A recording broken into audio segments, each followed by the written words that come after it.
Deep in the icy woods outside District 12, Katniss Everdeen stares at a barrier that should be dead, but today, the chain-link fence is humming. She wonders if head Peacekeeper Thread activated it as a precaution to trap her outside. She presses a gloved hand over her mouth to hide her breath in the freezing air. The sudden shift in protocol triggers her paranoia.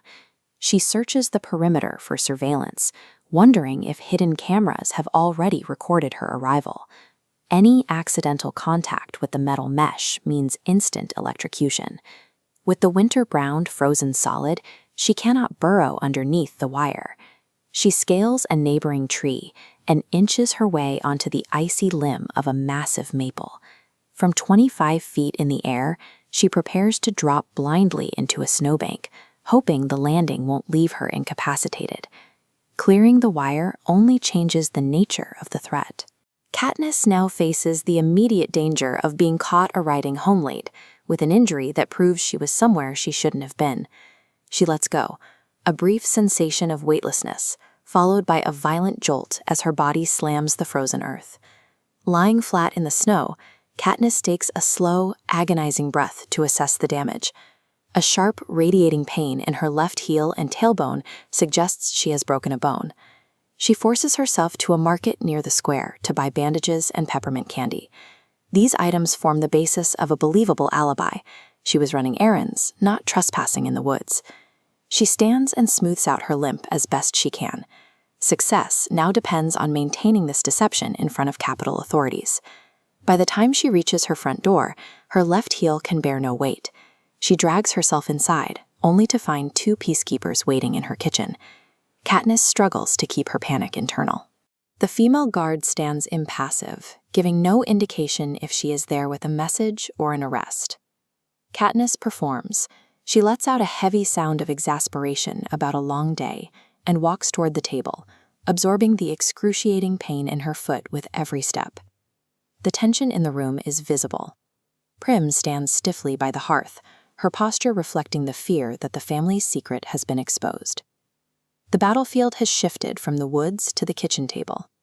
Katniss must now outmaneuver the guards through social cues and a steady voice, even while her body is screaming for her to collapse.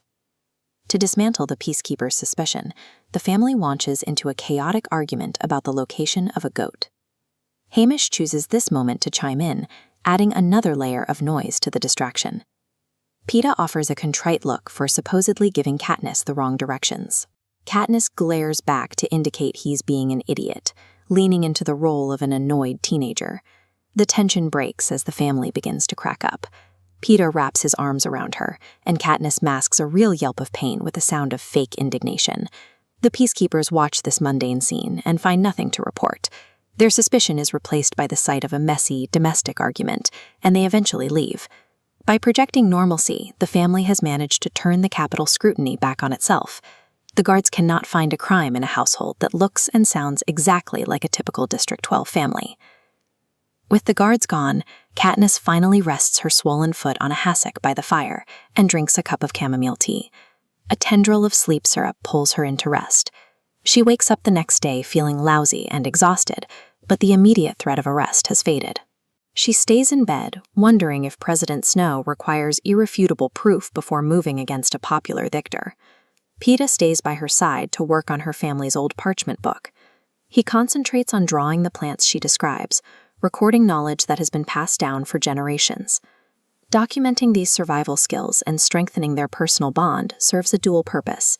It preserves the knowledge needed to survive outside the Capitol system and builds a foundation of trust that the regime cannot monitor. Each afternoon, Katniss watches the television. Usually the broadcasts are odious, filled with Capitol propaganda and footage from past Hunger Games. But then, a specific news report catches her attention. A journalist in a hazmat suit claims the ruins of District 13 are still too toxic to approach. In the corner of the frame, Katniss spots the unmistakable flash of a mockingjay wing.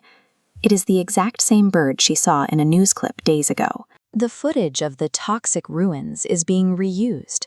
If the Capitol is recycling old footage to hide the current state of District 13, then the wasteland they have described for decades might not be a wasteland at all. District 13 might still exist.